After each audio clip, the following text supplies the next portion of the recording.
Welcome back to another episode of 40 Facts About the 40K Universe. I am your host, Gershwin, and you are watching One Mind Syndicate.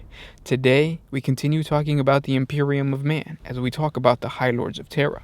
This was a suggestion by one of our viewers, so if you guys have any suggestions, please comment down below. And again, if you're new to this channel, don't forget to subscribe. We post new Warhammer 40K content every single day. With that said, let's get into 40 Facts About the High Lords of Terra. The High Lords of Terra collectively form the Council of the High Lords of Terra, also known as the Senatorum Imperialis. The Senatorum is an imperial governing body comprised of 12 high-ranking officials of the most powerful adepta of the Imperium of Man. This body carries out the day-to-day decisions required to govern the Imperium in the Emperor of Mankind's name. They are tasked with interpreting the Emperor's will and enacting his rule across the largest Imperium in the galaxy. On their command, the fleets and armies of the Imperium move. Only their edict can approve a Space Marine founding, and on their order, the Black Fleet sails and their grim tithes are collected. The Senatorum Imperialis has at its roots many echoes from human ruling bodies formed before the birth of the Imperium. In the beginning of the Age of the Imperium, the Emperor himself ruled, although he formed about him a council of advisors. They were called the Council of Terra. That was comprised of key individuals. This top circle contained the Fabricator General of Mars, the Paternova of the Navigator Houses, and Malcador the Sigillite, perhaps the Emperor's greatest ally during the Unification Wars of Terra. As the Emperor left the homeworld of mankind to lead the Great Crusade, he left in his stead the legendary Malcador, more or less to act as a regent of Terra. Over the course of the Great Crusade, which reclaimed the galaxy and freed humanity from enslavement, the Emperor discovered the lost Primarchs and brought them into his fold. As the Great Crusade began to branch off in many new directions, the Emperor grew to rely on his new war council. After the decisive victory during the Eleanor Crusade, when mankind's reassertion was no longer in doubt, the Emperor decided to leave the imperial war effort in the hands of his Primarchs under the command of the newly proclaimed War Master Horus, and return to Terra to carry out the new phase in the creation of the Imperium of Man's human Eldar Webway project. At the same time, the Emperor decided that the Imperium could no longer be ruled directly by him and a council comprising of the Primarchs. Instead, the ordinary mortals of the Imperium must also be allowed some say in their management. To this end, the Emperor created the Council of Terra to carry out his decisions and to handle many of the lesser administrative and bureaucratic tasks that did not require the Emperor's immediate attention. The Primarchs were left in control of the War Council, which was led by Horus, and now had true power only over the direction of the Great Crusade, rather than over the Imperium as a whole. The decision proved to be exceedingly unpopular with the Primarchs, who disliked relinquishing their say over the direction of the Imperium to the control of men and women whom they viewed as far less capable than themselves. This issue would be one of the festering resentments that allowed chaos to corrupt the Space Marines of the traitor legions and then turn them against the Emperor. Following the calamities of the Horus Heresy, the Emperor was interned upon the Golden Throne and could no longer rule his realm directly. Several legends tell of the Emperor's last words, spoken as he was attached to the vast machinery that would allow his mind to live on. Full of foresight beyond mortal men, the Emperor's final instructions were for the rule of mankind's galaxy-wide kingdom. In that time of great change, Malcador too was now gone, and it had been he who had proven best able to enact the Emperor's vision. Now the leadership of the coming reformation fell upon Guilliman, the great Primarch of the Ultramarines. It was he who set up the new ruling body, the Senatorum Imperialis, or as it is more commonly known, the High Lords of Terra. It was their duty to interpret the will of the Emperor, and in his stead, to command the Imperium. The number of this ruling council was set at 12, with Guilliman himself taking a seat under the title of Lord Commander of the Imperium, the old term War Master having fallen out of favor for obvious reasons. Following the Horus Heresy, the Senatorum Imperialis of the High Lords of Terra succeeded the Council of Terra as the main executive body of the Imperium, as part of the reformation initiated by the Primarch Guilliman, who joined the Council as the Lord Commander of the Imperium, commanding the entirety of the Imperial Armed Forces. In the early 32nd millennium, the rise of the Imperial Creed and the cult of the Savior Emperor to become the state religion of the Imperium meant that the ecclesiarchy of the Adeptus Ministorum was granted a seat, which soon became permanent.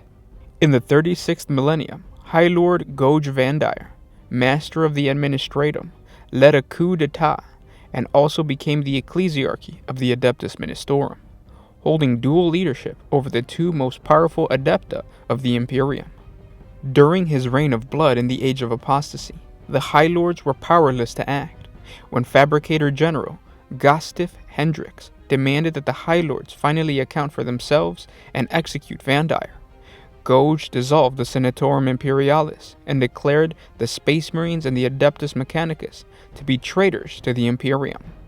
Before long, Goj was slain by his own bodyguards, the brides of the Emperor, who would become the Adeptus Sororitas, after loyalist forces, led by the reforming ecclesiarch priest Sebastian Thor, launched an invasion of Terra to bring Vandire down.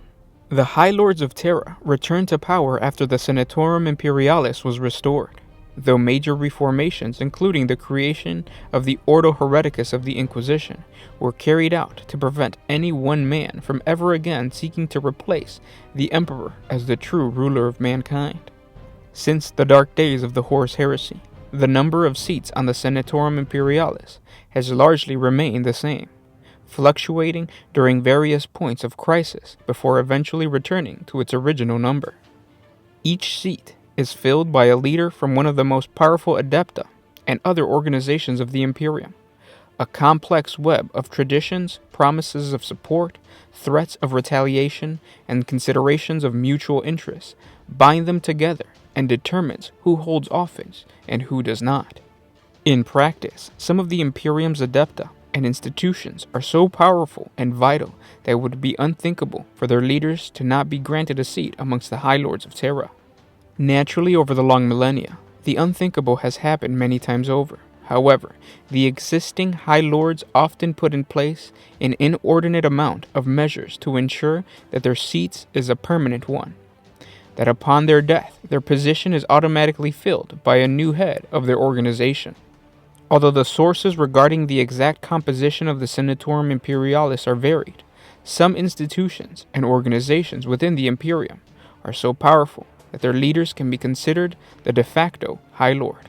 These positions include the Master of the Adeptus Administratum, the Representative of the Inquisition, the Ecclesiarch of the Adeptus Ministorum, the Fabricator General of the Adeptus Mechanicus, the Grand Provost Marshal of the Adeptus Arbites, the Patronova Envoy of the Navigators, the Master of the Astronomicon, the Grand Master of the Official Assassinorum, and the Master of the Adeptus Astrotelepathica.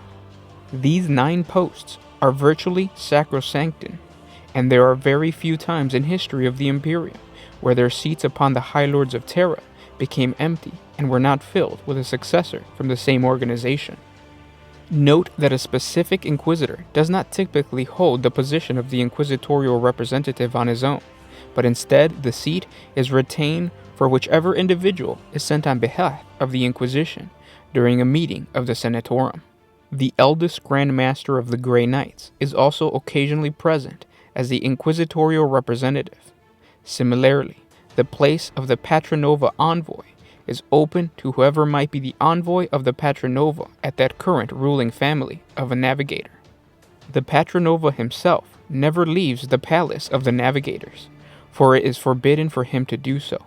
To prevent the monopoly on power, the strongest navigator houses usually agree to elect a Patronova from the weakest navigator houses. If a strong house were to rise to power in the council, the house would gain control of the navigator's voice in the Imperium, and thereby control all but the strongest navigator families. The total number of High Lords is said to be 12, leaving 3 non-permanent openings.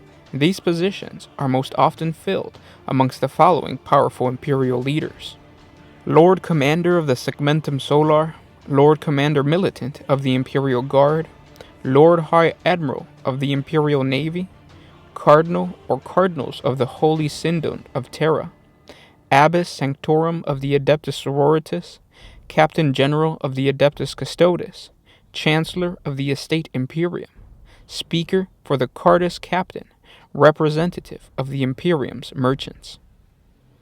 It is an oddity that throughout its history, very few members of the Adeptus Astartes have served as High Lords of Terra, given the importance of humanity's most elite fighting force and the fact that the First Council was initiated by Guilliman, the Primarch of the Ultramarines. This seems to have been set up intentionally by Guilliman, who knew that at times of great need, Space Marine leaders would have no choice but to step in, but would otherwise remain outside of ruling structures. Some say the Primarch's discouragement of Space Marines serving in the Senatorium Imperialis was based upon the Emperor's original Council of Terra, which was separated from the War Council, and a ruling body that did not include any members of the Adeptus Astartes.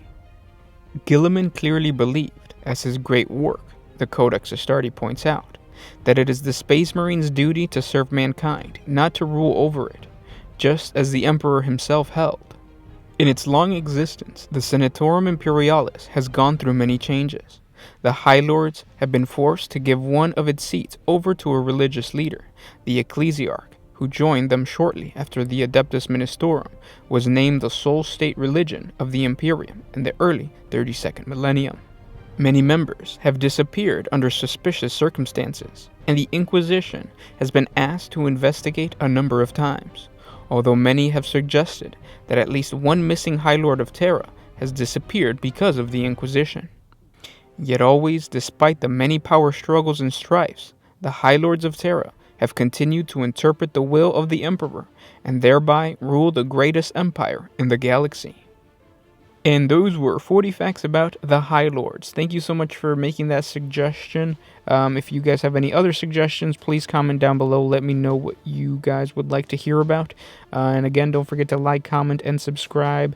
You guys do that every single day, and I want to thank you so much by you guys liking the videos, by you guys commenting down below. It really helps us out, and it helps us create more videos for you.